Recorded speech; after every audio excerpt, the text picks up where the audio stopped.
You're listening to Big World Network.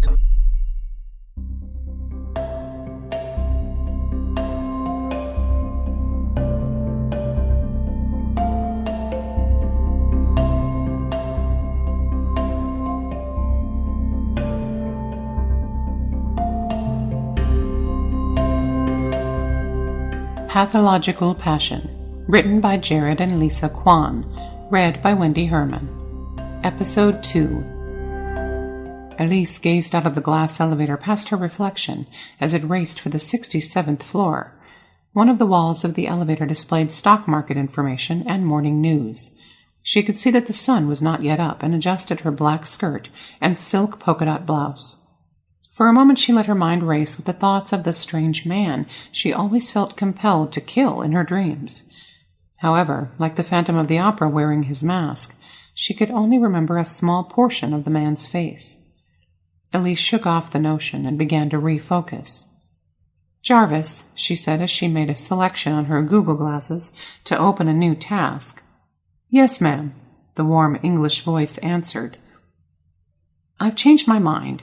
Go ahead and start a running profile on Marcus, render him from my dream archive, and see if facial recognition gets a hit online," Elise ordered.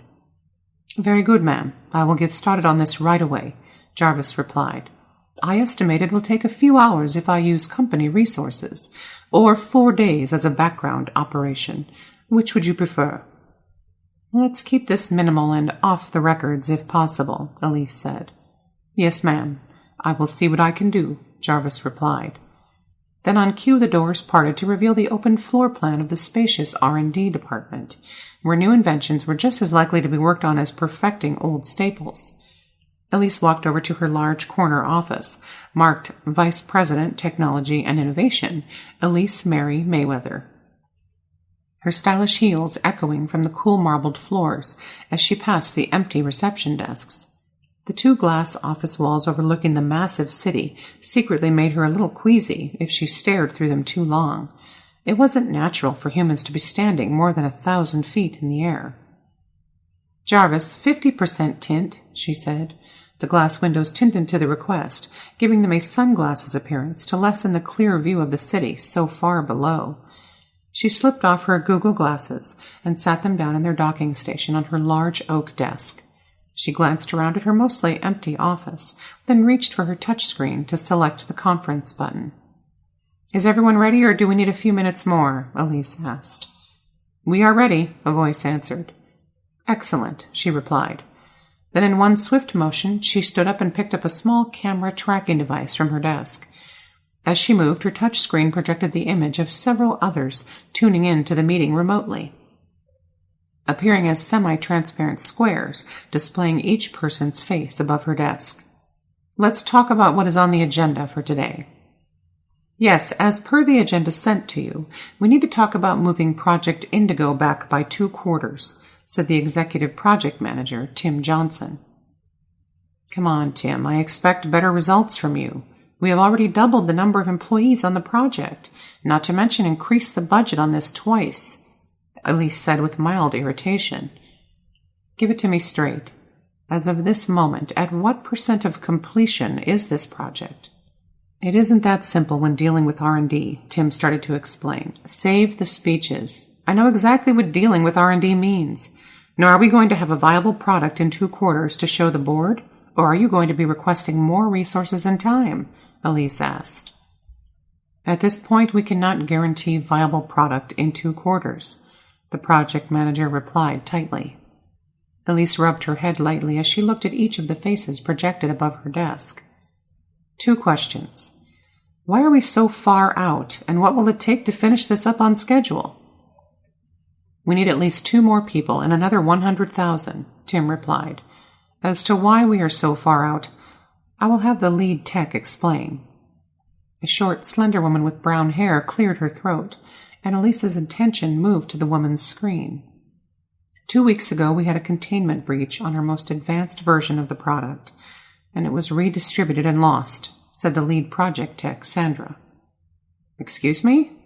Can you explain it to me in English? And why wasn't I informed about this?" Elise asked. "One of our men dropped the jar with the most viable product. Sandra explained, and it dispersed in the air. Everyone in the area was protected thanks to safety protocols, so it wasn't deemed an immediate issue at first. Losing the product is issue enough. Can you assure me that no one was contaminated? Elise asked. Yes, ma'am, Sandra replied. Very well. Let's move on to Project Running Bull, Tim said. From my perspective, we are still on track with the timetable provided, Sandra replied. Perfect, everyone. At least something is going right. But I'll expect a full and more in-depth report on the Project Indigo incident.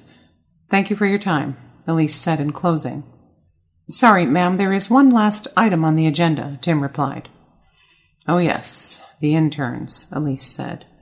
Yes, we need to start our review process to decide who will be our final candidates for the programs, Tim said.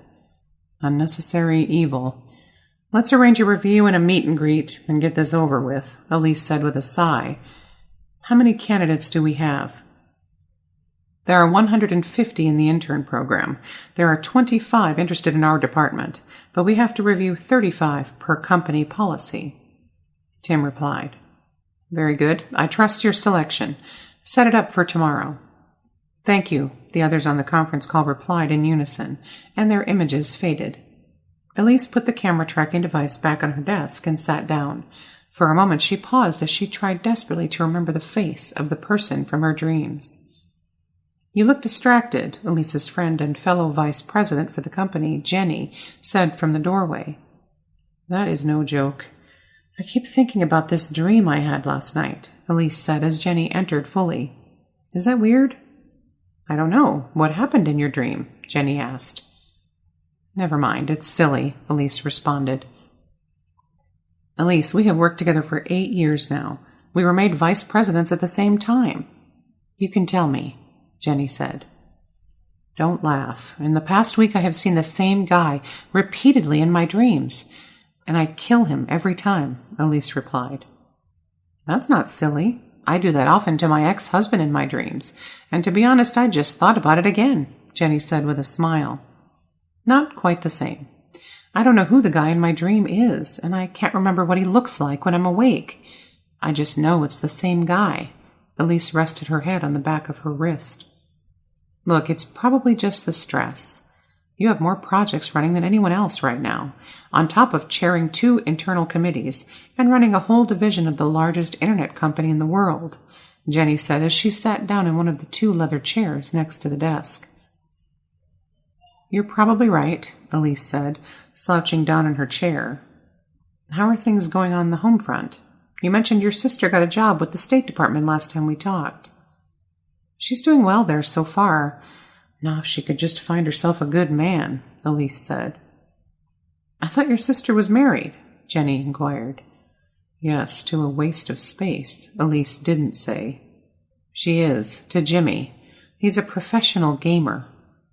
Does that pay very well? Jenny was genuinely curious. A couple of years ago he won a tournament that raked in $2.5 million. But it's just been pocket change since then, Elise said. Still more than I make, Jenny said with a hint of mockery. Maybe I should look into it. I just hope that when I find a guy, he has a stable, reliable job and a college degree, maybe a doctorate. I wish I'd made a list like that before I found George. Of course, he had a reliable job and a doctorate, neither of which seemed to help our marriage. Now I'm looking for something more romantic and less analytical, Jenny replied. Well, I'll put finding a good man on the schedule. I have an opening at the end of next week, Elise said with a chuckle. Maybe we'll both get lucky. They shared a laugh, but later, after Jenny had gone, Elise couldn't concentrate on work. Her thoughts were still with the man from her dreams. Killing Mr. Wright didn't sound like the best course of action if she wanted to settle down, and yet as hard as she tried, she couldn't get Marcus out of her head.